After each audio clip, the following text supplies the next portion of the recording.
അതിർത്തിയിൽ സംഘർഷം തുടരുന്നതിനിടെ അസാധാരണ വാർത്താസമ്മേളനം വിളിച്ച് രാജ്യത്തെ 3 സൈനിക മേധാവികൾ. വൈകുന്നേരം 5 മണിക്കാണ് സംയുക്ത വാർത്താസമ്മേളനം. അതിർത്തിയിൽ ഇന്ന് വീണ്ടും പാകിസ്ഥാൻ ഇന്ത്യൻ സൈനിക ക്യാമ്പുകൾക്ക് നേരെ ആക്രമണം നടത്തി. എം ഉണ്ണികൃഷ്ണൻ ചേരുന്നു ഡൽഹിയിൽ നിന്ന്. ഉണ്ണി, അസാധാരണ നടപടിയാണ് ഉണ്ടാകുന്നത്. 3 സൈനിക മേധാവികൾ ഒരുമിച്ച് വാർത്താസമ്മേളനം നടത്താൻ പോകുന്നു. എന്താണ് അവർ പറയുക എന്നാണ് പ്രതീക്ഷിക്കപ്പെടുന്നത്?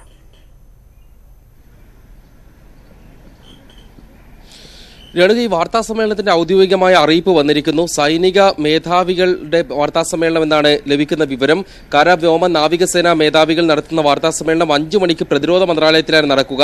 പക്ഷേ ഈ വാർത്താസമ്മേളനം ലൈവായി സംപ്രേഷണം ചെയ്യാൻ കഴിയുകയില്ല, തത്സമയ സംപ്രേഷണം ചെയ്യാൻ കഴിയുകയില്ല എന്നാണ് മാധ്യമപ്രവർത്തകർക്ക് ലഭിച്ചിരിക്കുന്ന അറിയിപ്പിൽ പറയുന്നത്. ലൈവ് ടെലികാസ്റ്റ് പറ്റില്ല. ഒപ്പം മൊബൈൽ ഫോണുകളും ഈ വാർത്താസമ്മേളനം നടക്കുന്ന സ്ഥലത്തേക്ക് അനുവദനീയമല്ല എന്നാണ് ഈ സൈന്യത്തിൻ്റെതായി വന്നിരിക്കുന്ന ഈ അറിയിപ്പിൽ, വാർത്താസമ്മേളനം സംബന്ധിച്ച അറിയിപ്പിൽ പറഞ്ഞിരിക്കുന്നത്. അതായത് വാർത്താസമ്മേളനത്തിലെ വിവരങ്ങൾ തത്സമയം കാണിക്കാൻ കഴിയില്ല എന്ന കാര്യം ഉറപ്പായി കഴിഞ്ഞിരിക്കുന്നു. ക്യാമറകൾ അലോ ചെയ്തിട്ടുണ്ട്. പക്ഷേ എന്തുകൊണ്ടാണ് ഇത്തരത്തിലുള്ള ഒരു മുൻകരുതൽ എന്ന കാര്യത്തിൽ വ്യക്തത വന്നിട്ടില്ല. ഒരുപക്ഷെ അത് തത്സമയം സംപ്രേഷണം ചെയ്യുന്നതിൽ എന്തെങ്കിലും സുരക്ഷാ വിഷയങ്ങൾ ഉള്ളതുകൊണ്ടാകാമെന്നാണ് അനുമാനിക്കാൻ കഴിയുന്നത്. ഏതായാലും ഈ സംഭവങ്ങൾക്ക് ശേഷം ആദ്യമായാണ് സൈനിക മേധാവികൾ സൈന്യം ഔദ്യോഗികമായി തന്നെ വാർത്താസമ്മേളനം വിളിച്ചുകൊണ്ട് എന്താണ് അവരുടെ നിലപാടെന്ന് അറിയിക്കാൻ പോകുന്നത്. പുൽവാമ ഭീകരാക്രമണം, അതിനുശേഷം ഉണ്ടായിരിക്കുന്ന ഇന്ത്യ പാകിസ്ഥാനിലെ ബാലാകോട്ട് ഭീകര കേന്ദ്രങ്ങൾക്കെതിരെ നടത്തിയ ആക്രമണം, അതിനുശേഷം പാകിസ്ഥാൻ ഇന്നലെ വ്യോമാതിർത്തി ലംഘിച്ച സംഭവം ഒക്കെ കൂടി കഴിഞ്ഞതിന് ശേഷം ആദ്യമായാണ് സൈന്യം ഔദ്യോഗികമായി ഇക്കാര്യത്തിൽ പ്രതികരിക്കാൻ പോകുന്നത്. ഇന്നലെ വ്യോമസേനയുടെ വൈസ് മാർഷൽ വിദേശകാര്യ മന്ത്രാലയത്തിന്റെ വാർത്താസമ്മേളനത്തിലുണ്ടായിരുന്നു. എന്നാൽ വിദേശകാര്യ വക്താവാണ് പ്രസ്താവന വായിച്ചത്. അദ്ദേഹം കാര്യമായി പ്രതികരിച്ചിട്ടില്ലായിരുന്നു. അതുകൊണ്ട് തന്നെ ഈ ഒരു പശ്ചാത്തലത്തിൽ വളരെ പ്രാധാന്യമുണ്ട് ഈ വാർത്താസമ്മേളനത്തിൽ എന്ത് കാര്യമാണ് പറയാൻ പോകുന്നത് ഇന്ത്യയുടെ സൈനിക തലവന്മാർ എന്നത് സംബന്ധിച്ച്. പ്രത്യേകിച്ച് പാകിസ്ഥാന്റെ ഭാഗത്ത് നിന്ന് വലിയ പ്രകോപനം തുടരുകയാണ്. ഇന്ത്യൻ വ്യോമസേനയുടെ വിംഗ് കമാൻഡർ പാകിസ്ഥാന്റെ കസ്റ്റഡിയിലാണ്. ഇതൊക്കെ കൂടി നോക്കുമ്പോൾ ഈ വാർത്താസമ്മേളനത്തിന് വലിയ പ്രാധാന്യമുണ്ട്. ഇന്ന് വൈകിട്ട് 6:30 മണിക്ക് കേന്ദ്രമന്ത്രിസഭയുടെ സുരക്ഷാ കാര്യങ്ങൾക്കുള്ള സമിതി യോഗം ചേരാൻ പോവുകയാണ്. അതിന് മുന്നോടിയായി കൂടിയാണ് 5 മണിക്ക് ഈ വാർത്താ സമ്മേളനം നടക്കാൻ പോകുന്നത്. അതുകൊണ്ട് തന്നെ സംഭവങ്ങൾ സംബന്ധിച്ചുള്ള ഒരു വിശദീകരണം എന്ന നിലയ്ക്കാണോ നമ്മൾ കാണേണ്ടത്, അതോ ഇനി ഉണ്ടാകാൻ പോകുന്ന നടപടികളോ അല്ലെങ്കിൽ കൂടുതൽ ഗൗരവത്തോടെ ഇന്ത്യ ഈ സാഹചര്യങ്ങളെ കാണുന്നു എന്നത് സംബന്ധിച്ചാണോ കാണേണ്ടത്? ഒരു സമാധാനത്തിലേക്ക് കാര്യങ്ങൾ പോകുന്നു എന്നതായിരുന്നു കഴിഞ്ഞ 2 മണിക്കൂറായുള്ള ഒരു സാഹചര്യം. ഡൊണാൾഡ് ട്രംപിന്റെയും മറ്റും പ്രതികരണങ്ങളും ഒക്കെയും ആ നിലയ്ക്ക് വന്നുകൊണ്ടിരിക്കുമ്പോഴാണ് ഇത്തരമൊരു അസാധാരണ വാർത്താ സമ്മേളനത്തിലേക്ക് പോകുന്നത്. ഇതുവരെ കഴിഞ്ഞ കാര്യങ്ങളാണോ ഇനി സ്വീകരിക്കാൻ പോകുന്ന കാര്യങ്ങളാണോ വിശദീകരിക്കുക എന്ന കാര്യത്തിലും വ്യക്തത വരേണ്ടിയിരിക്കുന്നു. ഏതായാലും സൈനിക വൃത്തങ്ങൾ നൽകുന്ന സൂചന പ്രകാരം പാകിസ്ഥാന്റെ ഇന്നലത്തെ വ്യോമാതിർത്തി മറികടന്നുകൊണ്ടുള്ള നീക്കത്തെ വളരെ ശക്തമായാണ് ഇന്ത്യ അപലപിക്കുന്നത്. അതിന് തിരിച്ചടി നൽകാനുള്ള ശേഷി ഇന്ത്യക്കുണ്ട്, അതിനുള്ള അവകാശമുണ്ടെന്ന് തന്നെയാണ് ഇന്ത്യ ചൂണ്ടിക്കാണിക്കുന്നത്. കാരണം ഇന്ത്യ പാകിസ്ഥാനിലെ ഭീകര താവളങ്ങൾക്കെതിരെ കൃത്യമായ രഹസ്യാന്വേഷണ വിവരങ്ങളുടെ അടിസ്ഥാനത്തിലാണ് ആക്രമണം നടത്തിയിരിക്കുന്നത്, അവ ഇല്ലാതാക്കാനുള്ള ശ്രമം നടത്തിയത്. എന്നാൽ അതിനുള്ള പ്രതികാരം എന്ന രീതിയിൽ പാകിസ്ഥാൻ വ്യോമാതിർത്തി മറികടന്നുകൊണ്ട് ഇന്ത്യയിലെ സൈനിക കേന്ദ്രങ്ങളെ ആക്രമിക്കാൻ ശ്രമിച്ചു എന്നാണ് ഇന്ത്യ മുന്നോട്ട് വയ്ക്കുന്ന നിലപാട്. അങ്ങനെ സൈനിക കേന്ദ്രങ്ങളെ ആക്രമിക്കാൻ പാകിസ്ഥാൻ ശ്രമിച്ചതിനെ ഗൗരവത്തോടു കൂടി തന്നെ കാണുന്നുവെന്നാണ് ഇന്ത്യ പറയുന്നത്. സൈനിക കേന്ദ്രങ്ങൾക്കെതിരായ പാക് ആക്രമണത്തെ ഏത് തരത്തിൽ നേരിടുമെന്ന് സംബന്ധിച്ച് സൈനിക മേധാവികൾ തന്നെ നിലപാട് വ്യക്തമാക്കുമോ എന്ന കാര്യം അറിയേണ്ടിയിരിക്കുന്നു. അല്ല, ഈ ഒരു നിലപാടിൽ ലോക സമൂഹത്തിന് മുൻപാകെ വയ്ക്കാൻ വേണ്ടിയാണോ സേനാ മേധാവികളുടെ വാർത്താ സമ്മേളനം എന്നതും പ്രസക്തമായിരിക്കും. ഇക്കാര്യത്തിൽ കൃത്യമായും നമുക്കൊരു സൂചനകൾ ലഭിക്കുന്നില്ല. മാത്രമല്ല, സൈന്യം തന്നെ വ്യക്തമാക്കുന്ന ഒരു കാര്യം, ഇന്ത്യയുടെ വിംഗ് കമാൻഡറോട് പാകിസ്ഥാൻ വളരെ മോശമായാണ് പെരുമാറിയിരിക്കുന്നത്. ജനീവ കൺവെൻഷന്റെ ലംഘനം പാകിസ്ഥാന്റെ ഭാഗത്തു നിന്ന് ഉണ്ടായിട്ടുണ്ടെന്നുള്ളതാണ്. ആ വിഷയം കൂടി ഈ വാർത്താ സമ്മേളനത്തിൽ ഉന്നയിക്കപ്പെടുമോ എന്ന കാര്യവും അറിയേണ്ടിയിരിക്കുന്നു. ഒപ്പം പാകിസ്ഥാനിൽ നിന്നും മറ്റൊരു പുതിയ വിവരം കൂടി ലഭിക്കുന്നുണ്ട് രേണുക.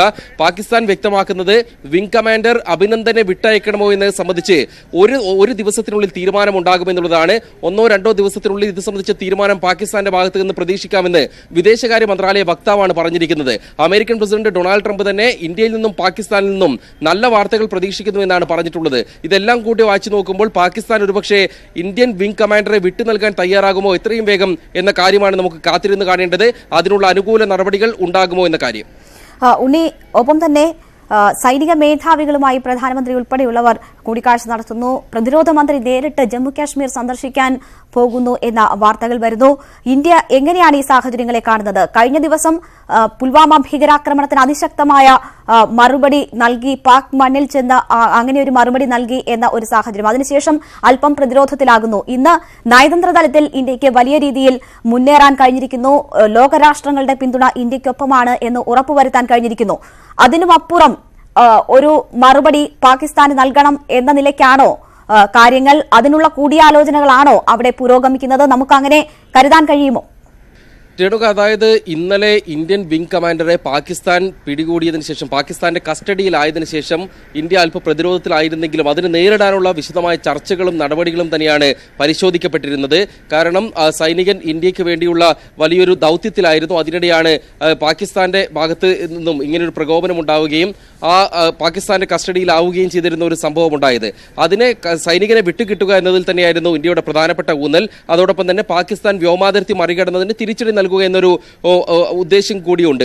അതിനുള്ള നടപടികൾ പക്ഷേ സൈനികൻ പാകിസ്ഥാന്റെ കസ്റ്റഡിയിൽ ഉണ്ടാകുമ്പോൾ പെട്ടെന്ന് നടക്കുമോ എന്നത് സംബന്ധിച്ചുള്ള അഭ്യൂഹങ്ങളും ആശങ്കകളും ഒക്കെ ഉണ്ടായിരുന്നു. ഈ ഒരു സാഹചര്യത്തിൽ ഇന്നിപ്പോൾ വിശദമായ കൂടിയാലോചനകൾ തന്നെ നടന്നിട്ടുണ്ട്. പ്രതിരോധ മന്ത്രി നിർമ്മലാ സീതാരാമൻ സൈനിക മേധാവികളുമായി ചർച്ച നടത്തിയിട്ടുണ്ട്. വൈകിട്ട് പ്രധാനമന്ത്രിയെ ദേശീയ സുരക്ഷാ ഉപദേഷ്ടാവ് കണ്ട് സ്ഥിതിഗതികൾ ധരിപ്പിക്കുന്നുണ്ട്. ഇന്ന് രാവിലെ നടന്ന പ്രതിരോധ മന്ത്രിയുമായി നടന്ന ചർച്ചയ്ക്ക് ശേഷമാണ് ഈ വാർത്താ സമ്മേളനത്തിലുള്ള തീരുമാനമായത് എന്നാണ് അറിയാൻ കഴിയുന്നത്. ഈ വാർത്താ സമ്മേളനത്തിൽ ഇന്ത്യ എന്തു പറയുന്നു എന്നതിനെ അനുസരിച്ചിരിക്കും തുടർ നടപടികൾ സംബന്ധിച്ചുള്ള കൃത്യമായ സൂചന നമുക്ക് ലഭിക്കുക. കേവലം പാകിസ്ഥാന്റെ പ്രകോപനങ്ങൾക്ക് മറുപടി നൽകാനുള്ള നീക്കം ഉണ്ടാകുമോ, നയതന്ത്ര തലത്തിലുള്ള സമ്മർദ്ദങ്ങളായിരിക്കുമോ തുടങ്ങിയ കാര്യങ്ങളൊക്കെ തന്നെ ആ ഒരു സൈനിക മേധാവികൾ നിലപാട് വ്യക്തമാക്കുമ്പോഴായിരിക്കും നമുക്ക് കൃത്യമായി അറിയാൻ കഴിയുക. തീർച്ചയായും. എന്തായാലും 5 മണിക്കാണ് വാർത്താ സമ്മേളനം. സൈനിക മേധാവികൾ സംയുക്തമായി നടത്താൻ പോകുന്ന വാർത്താ സമ്മേളനം. അതിൽ എന്ത് പറയുന്നു എന്നത് സംബന്ധിച്ചുള്ള കാര്യങ്ങളാണ് ഇനി പ്രധാനം. എന്നാൽ തത്സമയ സംപ്രേഷണം ആ വാർത്താ സമ്മേളനത്തിന്റേത് അനുവദനീയമല്ല. എന്നാൽ അതിനുശേഷം വാർത്തകൾ നൽകുക സാധ്യവുമാകും. എന്ത് കാര്യങ്ങൾ സൈനിക മേധാവികൾ ആ വാർത്താ സമ്മേളനത്തിൽ പറയുന്നു എന്നത് ഇപ്പോഴത്തെ സാഹചര്യത്തിൽ വളരെ നിർണായകമാണ്. എം ഉണ്ണികൃഷ്ണനാണ് ഡൽഹിയിൽ നിന്നും വിവരങ്ങൾ നൽകിയത്.